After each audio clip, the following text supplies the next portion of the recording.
everybody, this is Sarah from the Style Blog, and today I'm going to show you how to get the perfect bronze glowy tan at home using self-tanner. Hit that subscribe button and let's turn this pasty pale skin into a glowing, beautiful tan. Okay, first things first, you want to exfoliate your skin. You don't want dry clumps of skin because the self-tanner tends to stick to that and it looks splotchy and kind of gross. Now, this doesn't mean that you need to go out and buy an exfoliating polish, scrub, etc. You can simply use a loofah or a wet washcloth in the shower and kind of run it over your skin, making sure to concentrate on those dry areas such as your elbows and your knees. Second thing is you want to shave beforehand. Not only does this exfoliate your skin, but also if you shave right after, it will kind of take your self-tanner off. Next, I like to apply lotion all over my body just so that the self-tanner doesn't stick to dry spots. That way all my skin is nice and moisturized. I just use a really light coat and then I use a medium amount on my elbows, wrists, knees, ankles, etc. Okay, so the next piece of advice I have for you is to invest in a tanning mitt. This one was $7 on Amazon. I'll link it in the description. I've also seen them for $5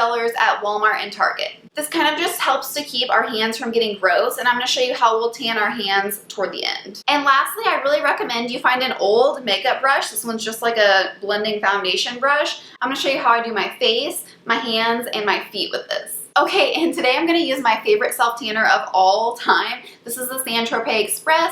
Basically, you leave it on 1 hour if you want a light tan, 2 hours for a medium tan, and 3 hours for dark tan. I always leave it on 3 hours. I always want the darkest tan for this pale, pale skin. This is basically just a dark mousse, and you can see it while you put it on, which is extra helpful. So let's get started. So it's always important to shake it up super well. I always start from the bottom and work my way up, so I'm going to scoot you guys down so you can see how I do my legs. So I just apply one pump. I always apply it to the mitt first, never to my skin first. And so I'm just taking this and I'm doing the one pump for the bottom portion of my leg here. Blending it all in. I'm going to grab another pump and go directly on top of that. I like that you can see where the bronzer is going to make sure you don't have any streaks. Okay, I'm going to grab another pump here and I'm going to start doing my thigh area. I'm going to do the same thing that we did below, making sure to cover my knee. Okay, I'm going to go in and grab another pump. I'm going to go directly on top of that one. You want to make sure that you don't have lines back here, so go over the back of your knee really well. I like to keep rubbing until I'm confident that it is all rubbed in and there's no splotches. Alright, so this leg is done. Let's do this one really quickly. You want to get the tops of your feet, but don't worry if they're not perfect because we're going to go back over them with the brush. I just rub it until it looks all even and there's no splotchiness. Again, make sure that you're not skipping over your knee and make sure that the back of your knee is blended as well. Okay, looks good and looks even. I'm going to show you how I do my feet. So here I'm going to take maybe half a pump on this little makeup brush here. And what I'm going to do with this is just gently blend it all over my foot, going over my toes, my ankles, just making sure it's all blended out like you would blend a foundation. There we go, much better. All right, my legs are finished. I'm gonna move you back up and do my upper body. Okay, so if I was doing my entire body, like I wanted to wear a swimsuit on vacation or something like that, I would just do the same exact motion over my stomach, my back. Next up is arms and face. So I'm gonna take one pump here, and I like to start at the bottom of my arm here, and just rub it in just like I did my legs. Making sure to go over the elbow, don't leave that part out. I'm just gonna go onto the top of my hands here, and I'm gonna show you how we do the rest with the brush in a second. Make sure you don't leave out your wrists. They're nice and moisturized from the lotion that I just put on, so I'm not worried about it being splotchy.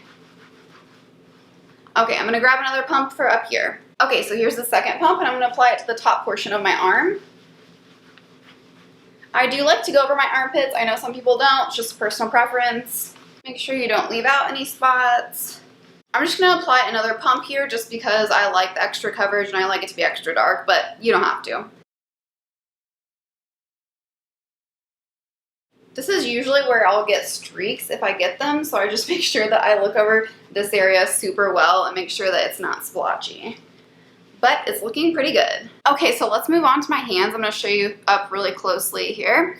So I just apply about 1/4 to 1/2 a pump on my blending brush. And then I take my hand and I basically just apply it everywhere with the blending brush. Apply it over my fingers, in between my fingers, to my wrist. Blend it in to the self-tanner we've already applied. I don't apply it to my palm because naturally, like, my palms don't tan, and I don't feel like it looks weird to have a white palm. All right, ta-da. It's gonna blend in beautifully once this develops, I promise. Okay, next I'm going to do my chest. So I'm gonna pump out one pump for this, and I'm just gonna apply this all over my chest. I take this all the way up my neck as well, but I don't touch my face yet. Okay, so now I'm just gonna fast forward really quickly through this other arm because you already know how I did this arm.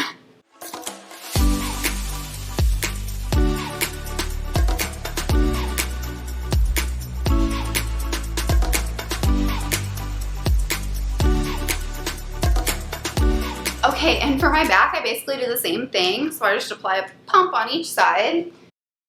So I know it can be really tricky to reach your entire back. Luckily, my arms are really long and I'm able to do it, but you might have to enlist the help of someone else to help you. Okay, so both arms, both hands, and my neck and chest area are tanned. So let's do my face. Okay, so I've noticed that when I use the mitt on my face, it gets splotchy and gross. So I definitely don't use that on my face anymore. I just use this brush and blend it all out. So I just work with a little bit at a time, and I just take it and apply it basically how I would like a foundation. Just make sure that I get it evenly all over my face. Make sure you blend it down onto your neck. I've never had any trouble with this one breaking me out, but you might just want to experiment on a small portion of your face before applying it all over. Make sure you're blending it into your hairline. You don't want a line of white right around your hair. All right, and just keep blending until you feel like it's all even. I like to apply just a little bit on my ears as well, just to make sure they don't stick out and are super pale. Okay, and then at the very end, I just take my magical little blending brush and just go over the areas that I'm concerned about, such as my elbows, my knees, my ankles, which we already did, my wrists, etc. This brush just makes it to where it's all beautifully like airbrush blended out all over my body, and I don't have to worry about like harsh lines or white to dark, etc. I know this seems tedious, but once you do it a couple times, it's just like second nature. I can do this entire routine in about 7 minutes. Okay, so if I was applying this without clothes on, I would wait about 5 to 10 minutes before putting my clothes on just so I don't get lines and it doesn't kind of rub it off while it's still wet. Since this is the 3-hour dark tan, I'm going to leave this on for 3 hours right now. I'm going to come back and then show you what it looks like after 3 hours. Then I'm going to shower and then show you what it actually looks like once you rinse off all the green grossness of this. If I want a super, super dark tan, I can either apply this 2 days in a row, but what I actually really like to do is come back in an hour and a half, apply a whole another coat of this, and then rinse it off in 3 hours. I feel like it makes it extra deep and dark. Okay, so I'm setting my phone timer for 3 hours, and I'll come back and show you what it looks like, and then I'll shower. Okay friends, it has been 3 hours since I applied this. I don't know if you can see, but I look very like green/orange, which just happens with this formula until I wash it off. But once I wash it off, I'll look nice and bronzed and glowy. Can you see my legs look much less pale? All right, I'm gonna go wash it off and I'll be right back. Okay, I am all showered and clean, and I'm left with this beautiful bronze skin. I'm gonna come up closely so you can see it. Okay, so I hope you can tell on my arms how it's blended nicely. There's no lines, there's no splotches. That blending brush works really well. I'm such a big fan. There's no lines here. My face, there's no white next to my hairline because we blended it out with a brush. All right, let's go down. I'm gonna show you my legs. Okay, so see how there's no line? It's nice and blended beautifully. Where we did the brush, there's no orange around my ankles. It's all nice and blended because we did the lotion before and then blended it out with the foundation brush. My legs are nice and bronzed and even. If we compare this to the before, this is the before pastiness, and then this is the after bronzed glowy goodness. All I did after showering was apply some lotion and I'm good to go. I make sure I apply lotion every time after I shower just to make sure that my skin is nice and moisturized. It helps the tan last a little bit longer. I usually apply this once a week. It will last about 10 days though. Make sure you hit that subscribe button for more beauty and style made simple. Guys, check out this video. I'm going to link it right up here. It's my sun protection video. I show you how you can keep your skin protected from the sun this summer. Also, I'm going to post a video next week where I compare this Tropez self-tanner to another top rated self-tanner, and I'm going to link that right here when that's up. See you next time.